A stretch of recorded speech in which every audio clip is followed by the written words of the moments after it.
Boa tarde, boa tarde, boa tarde. É o canal Filósofo Urbano com mais um vídeo. Vamos estar aqui pensando um pouco sobre a fé, a razão, o mundo das ideias e o sentimento daqueles que em nada, ou seja, o que foge à compreensão, ao racional, a pessoa abomina pensando que assim vai dar sossego a seus próprios questionamentos, que na verdade ele tenta aliená-los, mas é impossível. Eu gosto muito daquilo que serve como base para a história. Continuando aqui, eu gosto muito daquilo que sustenta a possibilidade do raciocínio e da confiança naquilo que você não alcança com seus sentidos e nem com a razão. Eu trago à memória o texto lá de Atos, quando Paulo, no Areópago de Atenas, quando ele chega lá e vê vários santuários erguidos, erigidos para deuses, e num deles estava ao Deus desconhecido. E Paulo então ele chama a atenção deles dizendo que aquele Deus desconhecido que eles tinham erigido um altar, ele queria falar sobre ele. O Deus que nos movemos, existimos.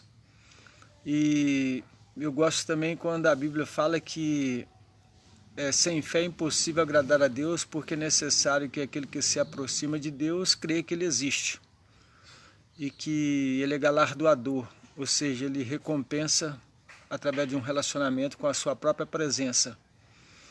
É algo que foge à razão. E quando dizemos que foge à razão, eu estou dizendo que foge à razão das ideias. A ideia de Deus ela não combina muito com a falta de conhecimento da palavra e das promessas de Deus. O conhecimento de Deus e das promessas não procura elaborar cenários. Agora, o mundo das ideias sempre elabora cenários.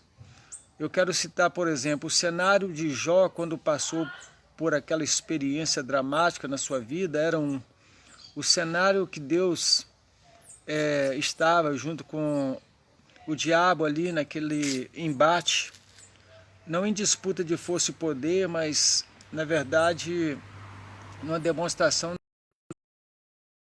de como ele age na vida daqueles que devotam suas vidas a ele. No caso, Jó era um homem devoto, um homem entregue, que tinha virtude, princípio, mas que foi assolado com muitos males. E uma das causas desse embate é porque o diabo disse que Jó ele só permaneceria fiel caso ele estivesse sendo sempre contemplado, galardoado. E Deus mostra que não. E essa dimensão do conhecimento que ele tinha de Deus ultrapassava simplesmente as ideias. Porque o nosso cenário ele é muito distante. A Bíblia fala de outra forma, né? Os nossos caminhos não são os caminhos de Deus. Os caminhos de Deus são muito mais elevados. Mas o que eu quero dizer é, baseado naquilo que nós podemos pensar acerca de tudo e sobre aqueles que não conseguem acreditar em nada e não conseguem.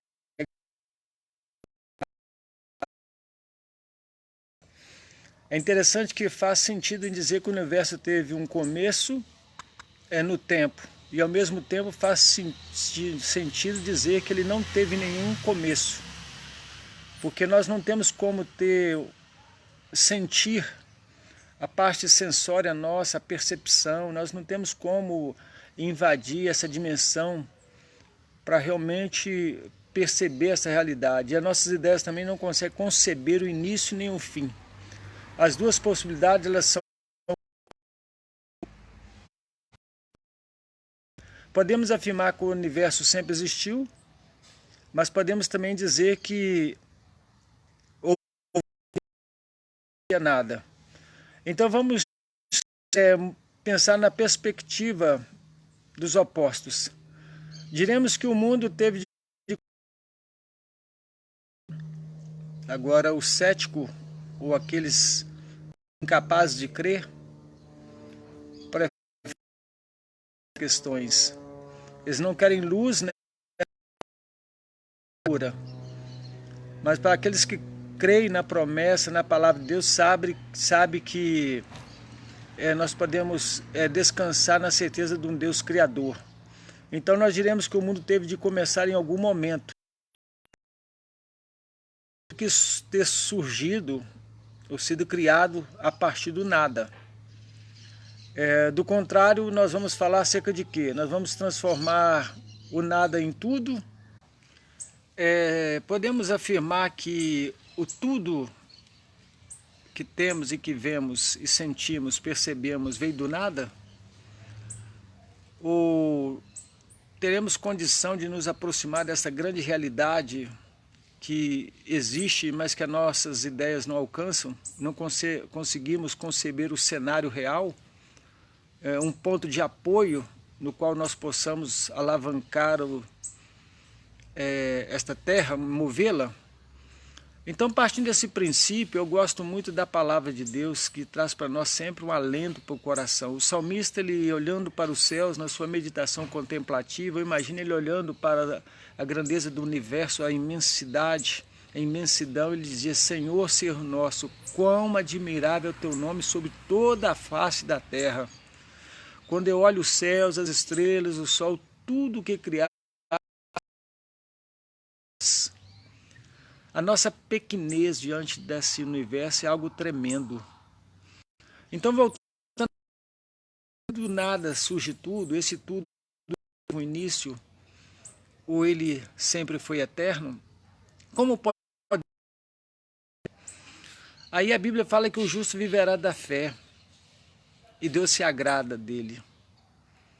Porque é uma capacidade de você descansar nessas promessas que estão escritas na palavra de Deus, que é a revelação do próprio Deus.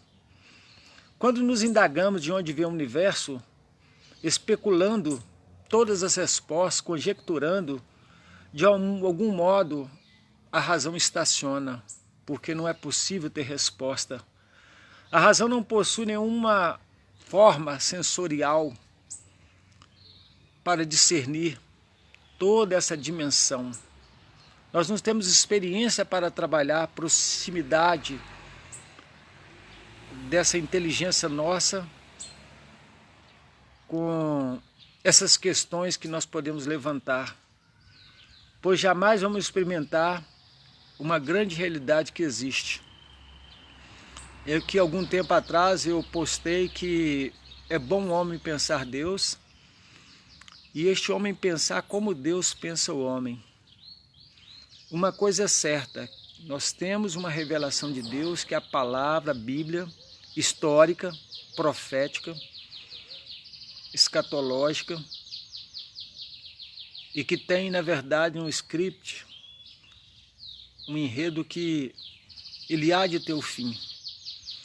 E o homem, quando ele levanta suspeita sobre muitas coisas, ele consegue suspeitar até da sua própria existência. Mas o homem, quando ele começa a se ver com seus próprios olhos, aquele olhar que produz vida, ele consegue perceber que ele é a imagem do seu Criador.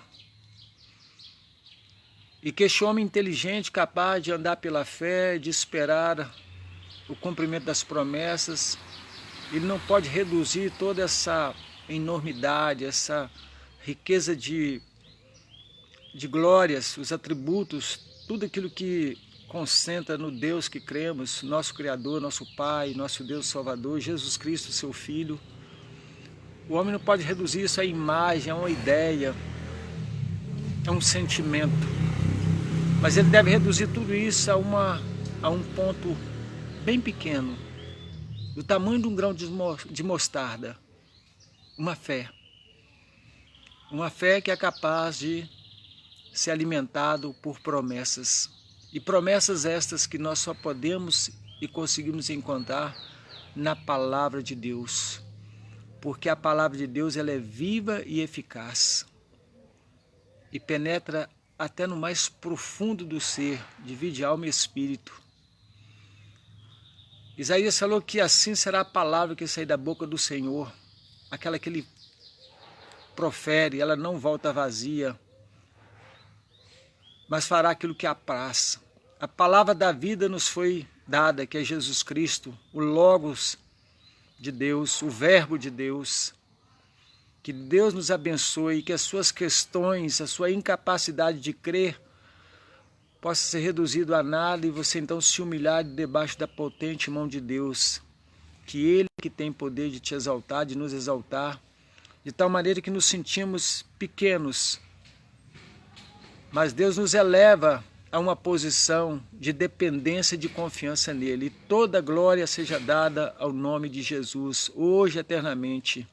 Que Deus nos abençoe, em nome de Jesus.